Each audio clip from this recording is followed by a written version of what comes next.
Welcome to the special Black Hat edition of CyberBytes, the podcast. I'm your host, Joseph Cooper, co-founder of Aspiron Search. I get to sit down with Jeremy Snyder, CEO and founder at FireTail. Jeremy always thought he would be a software engineer before surprisingly he realised he wasn't the best at writing code, so he shifted to working into IT security. After an impressive career and rising up the ladder, when his last company was acquired, he decided to found FireTail, an API security startup.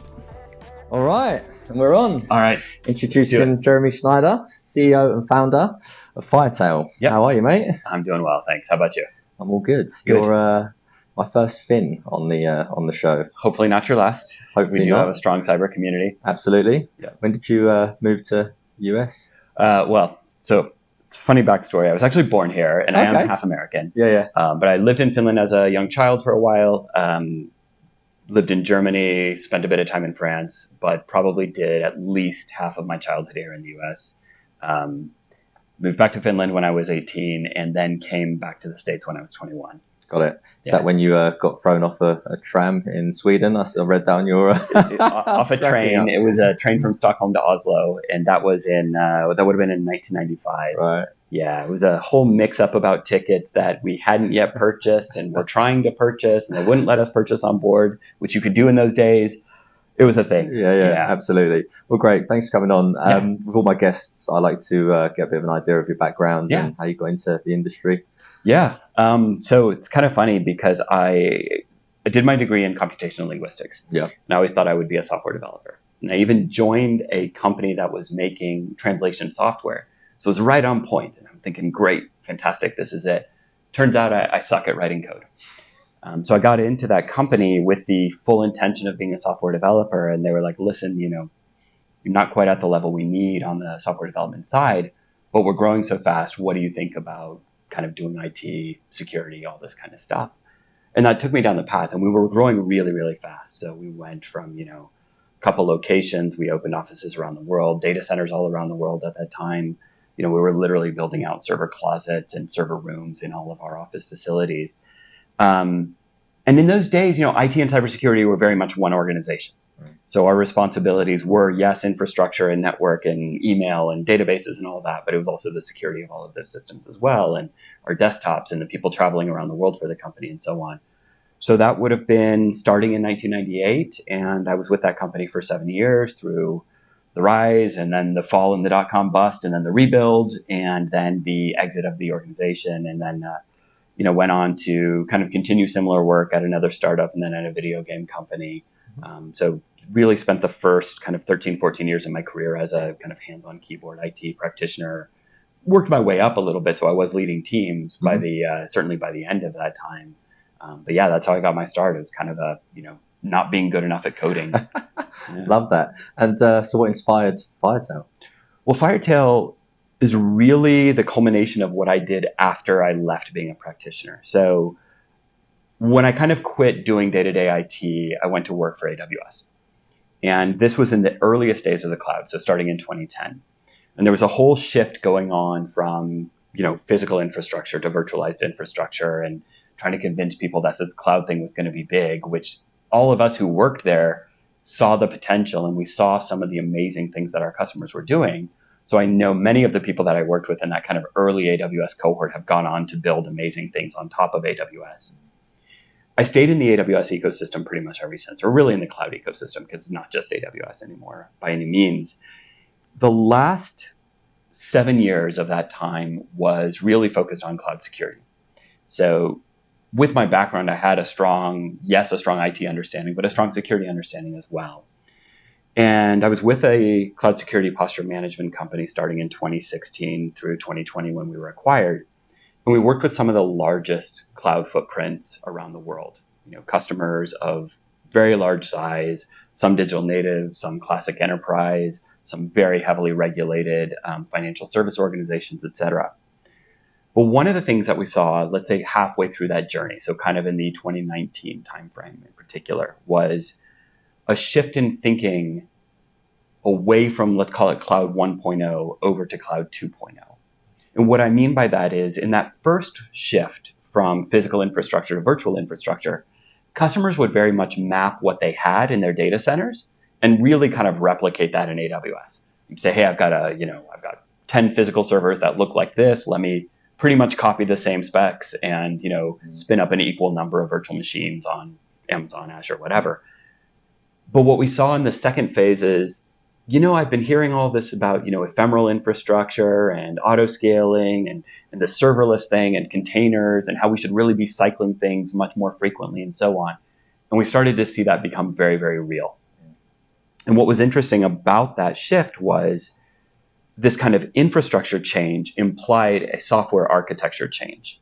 So when you go into that model and you're not managing operating systems so much anymore, and you are doing serverless and you're doing container and so on, you end up with a slightly different network infrastructure. And that implies the software architecture change. But the common thread that we saw with all of the customers going through this transformation was all the data, all the business transactions end up represented by an API that sits in front of them. So I had this kind of eureka moment in particular with one of our customers that I was working with, visiting them on site, in fact. And I was like, well, this API thing is going to be big. Like the amount of APIs that people have today is going to be 10x in a couple of years. And that has certainly proven to be the case. And so that was really, let's say, the initial spark of an idea. Of course, that was 2019. We continued to grow the cloud security business. That got acquired. I spent some time doing M&A in cybersecurity after that. Never really left this idea behind. Yep. And so when I left the organization that I was with in 2021, I kind of came back to this idea. There was a couple others that we were playing with at the time, thoughts that we had around what we could do next. My co-founder and I were talking about these things, and the API was the one that we thought, this is going to be a very big problem for a lot of organizations, because whether they know it or not, in the next 3 to 5 years, they will end up in that same situation where they will have data sets, the access to which goes through an API, or they will have business functions, the access to which goes through an API. And yeah, here we are. How big is the problem? Is it the number one attack vector, APIs? So that's a great question. And it's kind of funny because earlier this year, so there was a Gartner prediction, I want to say in 2018 or 19, I might have the year exactly wrong, but they said by 2022, it would be the number one attack surface. Earlier this year, I gave a talk where I said, that hasn't proven to be the case. And someone from Gartner actually reached out to us about a week and a half ago and sent back a stat. And they had seen one of my talks recorded, and they were like, hey, listen, it is the number one attack vector. If anything, we underestimated it. And you can kind of always look at statistics through a few different lenses, right? You can look at the number of breach events, the number of organizations breached, the number of data records, et cetera. So I don't know is the answer, whether it's number one, number two, number three, but it is definitely in that top mix. I think one stat that really boggles a lot of people's minds is that, did you know that 83% of all internet requests are API calls? Yeah. No. Yeah. Even for me, seeing, what we saw, and we're like, yeah, this thing's going to be big. When I saw that stat, I was like, whoa. And for a second, I was like, that doesn't seem right. But then you start to break down kind of the transactions that we have on a daily basis. Every time you pick up your phone and you open up a mobile app, very little's happening on your phone itself, right? It's the app on your phone communicating to a cloud service over APIs. Every time you engage in a transaction like ordering a ride share or ordering food delivery or what have you, there's probably anywhere from 15 to 50 API calls in that one transaction. And by the way, a lot of sensitive data, right? Your personal details, your contact information, your home address potentially, and your payment credentials, right? Like your credit card number is going over an API to some, processing provider. So I think those are the kinds of things that certainly some practitioners would know, but a lot of, let's say, the broader community may not really realize about APIs and the kind of structure of the modern internet as we use it today. Yeah. Tell us more about FireTail. So FireTail was really designed with the goal of helping people do APIs better and more safely. We started with one idea, to be honest, about a year and a half ago, and then we went out into the real world. And of course, that idea I won't say it got thrown back in our face, but we started with the idea that we would just make it easier for developers anywhere to write more secure APIs. We created a set of open source code libraries for the most popular programming languages used in API development today. We put those out into the world. They're still out there, by the way. And, we did bring them to fruition. And we started to kind of talk to organizations about like, hey, just go give these to your developers. And they're like, listen, slow down. We don't know what APIs we have. And so we ended up going on a journey with our customers around kind of solving problems step by step to bring them towards a more secure API environment. And it starts for most customers with API discovery. So we do that today through AWS, Azure, and GitHub integrations. Yep. We find APIs deployed in the wild. We find APIs being developed in development environments. We can actually kind of map them, find this API that we saw over here. Where's the code that creates it? And we then do an assessment of those APIs that we discover. And we can give customers kind of a report card of how good or bad their API footprint looks. Yeah. When they're ready or when their developers are ready, those code libraries are out there and they actually provide very powerful runtime protection of those APIs. So it's ended up being kind of this two-part solution where one part is very much for the, let's call it the information security stakeholder, and one part is for the developer who's building APIs. Yeah, nice. You mentioned customers. On your website, you obviously post a few. Yeah. Can you share some case studies that you're happy to share? Yeah, absolutely. So we, one of our customers, I can't give the name, but you can see the kind of the reference customers on our website. They had gone through an M&A cycle. Mm-hmm. They acquired about 3 products that they got from other organizations, and they've put that together into a very compelling suite of enterprise-focused applications. With that, the integration of all of these technologies that they've kind of brought in-house is API-driven. Mm-hmm. Again, they've got very sensitive information from their customers, even internally going through their own product suite, transiting from, let's call it system A to B to C to enable the business value over APIs. Secondarily, they have public-facing APIs for customers who consume their product. Yes, it has a web interface, but it also has an API interface. And by the way, the API interface and the web interface consume the exact same sets of data over the same methods. And that's a very common pattern in enterprise architectures nowadays. So for them, the value was really kind of twofold. One is making sure that their outward-facing API footprint is secure, making sure that there's no abuse against that footprint, and then making sure that internally through these components that they've stitched together, that there's no kind of leakage of data going, between systems A and B. There's no attack risk that they're not aware of, that they can't mitigate, et cetera. So that's one of them. One of the other ones that I would cite is API authorization is a very big and tricky problem to solve. Mm-hmm. With any API transaction, you tend to have 3 things. So that is who's requesting it, what's the data that they're requesting, what's the action that they're requesting. And you kind of need to start with a default zero trust model where the answer is no, unless I can find a reason that it should be authorized. They were going through a SOC 2 process of their own. Their pen testers uncovered some authorization challenges around their APIs as part of that pen test process, connected to their compliance process. And we were able to come in and help them understand where some of the authorization was failing. We're actually still in process of building that authorization component, but we think that's going to be coming out later this year and will be very powerful. Yeah, nice. It's obviously a competitive market. It is, yeah. What are you guys doing so differently? Yeah, look, I think there's a couple things that we're doing differently. One is I think, I mentioned that we're doing kind of a combination of production environment and development environment and discovery. That end-to-end mapping proves to be really valuable to a lot of organizations. Why? Because ultimately, the flaws that lead to API breaches tend to be on the development side. They're in the application logic. And if you have a problem, you need to go back and work with developers on that. You need to understand how did this come together like end-to-end, right? So that's one thing that we have. The second thing that we have is we are, to my knowledge, the only ones who have a solution that is kind of code level with full application layer visibility and can actually do real-time API call blocking of malicious behaviors. So is that the incident response type? It's more of a preventative set of controls. So this comes from the code libraries. Okay. And what we do there is the code libraries actually ingest an API specification and turn that into preventative controls. Yeah, nice. How big are you guys now? So we are, I think, 13 people. Yep.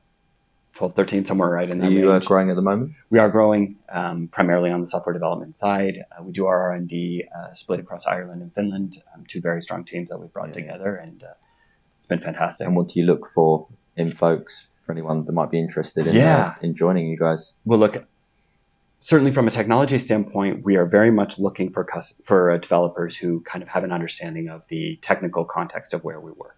So that really is cloud API centric. So those are two very important things. Right? If you come to us with a strong background in cloud and API understanding, the cybersecurity aspect of it is something that you can learn, you know, as far as, let's say, the rules engines or the heuristics or the ML that we're using on that side. The other thing that we look for is diversity. And that can be in many different flavors. You know, that can be diversity in gender, in ethnicity, in whatever. National background has tended to be one of our very strong key indicators on that. So, you know, we're 13 people, and I think we are 9 different passports across the organization. Yeah. Wow. And what's been really good about that is, you know, we bring the team together once a quarter to solve hard problems, whiteboard, brainstorm, etc. Right. But we do see that kind of range of thought process, and, you know, I might tackle it one way, Riley another, Santosh another, etc. And that is something that we really, really highly value. Not to say that we won't hire somebody if we've already got, you know, one of your passport on the team by any means, but I you know, studies have shown consistently that more diverse teams end up with stronger results. Yeah, absolutely. And for what we're doing, you know, we think it is very mission critical, and we want to be right. We want to, you know, we're probably not going to be right day one, but we want to get there. And that's always a process, and everybody's input is so valuable that we want to have as much diverse thinking in that conversation as possible. Great. Completely agree. What's the future for FireTail? Well, certainly on the product side, we've got some really killer initiatives that I think we're coming up with later this year and early next year. But otherwise, you know, we are already active in about 3 to 4 markets with our customer base, certainly looking to grow and expand our customer base and the audience. Beyond the next couple of years, though, I mean, there's so much going on. It's hard to predict beyond, let's say, you know, 2 years out. And I just see like a very bright future for the team ahead. Great. I know you've got a podcast as well, so I'm keen to get that plugged for you. What's it called and what's it about for the audience? It's Ask a CISO, and despite the name, it's not only CISOs. Of course, we have had a number on there, but actually one of the most interesting things that we try to do is, you know, myself with my own cloud security background and the other co-hosts on the podcast also have a strong cloud security background. But one of the things we really like to do is we like to bring in people who are talking about other areas of cybersecurity, because it is such a broad landscape, as you know, right? There's everything from, you know, endpoint to vulnerability to IoT, OT, threat modeling. I've actually learned a heck of a lot. And, you know, I've been a practitioner for a long time. But, you know, earlier this year, we did a couple of episodes on threat modeling with people who had literally written the book on threat modeling. Nice. And it was fascinating for me. Just a very different perspective, has certainly expanded my own thinking. But also I've been able to take some of that education over to FireTail and inform some of our own product teams thinking about how we think about building the product and helping our customers defend. So it's really meant to be this kind of broad range of cybersecurity exposure and discussions. Nice. We talk to authors, we talk to longtime practitioners, we talk to CISOs, we talk to people who lead product teams at, you know, things disconnected from cloud security, for instance. That's been fascinating. We talked to somebody earlier who built an educational video game for training people on cybersecurity. Okay. All of this has just been, you know, really great. Is that great. on all of the platforms? Spotify, Amazon, YouTube, the podcast is, yes. Yeah. The podcast is for sure. Yeah. I don't know what sorry, I thought you meant what platform does the game run on. Oh, no. No. Yeah. That's all good. Yeah. Well, Jeremy, I wish you all the best of success with FireTail, my man, and all the best for the future. Awesome. Thanks so much for having me. It's been a pleasure. That's great. Thank you for listening. If you've enjoyed today's show, please like and share with your friends and colleagues, as this is really important for the show's reach. If you'd like to be our next guest or are interested in Aspiron Search's staffing solutions, please get in touch directly with me or reach out to us via our website www.aspironsearch.com.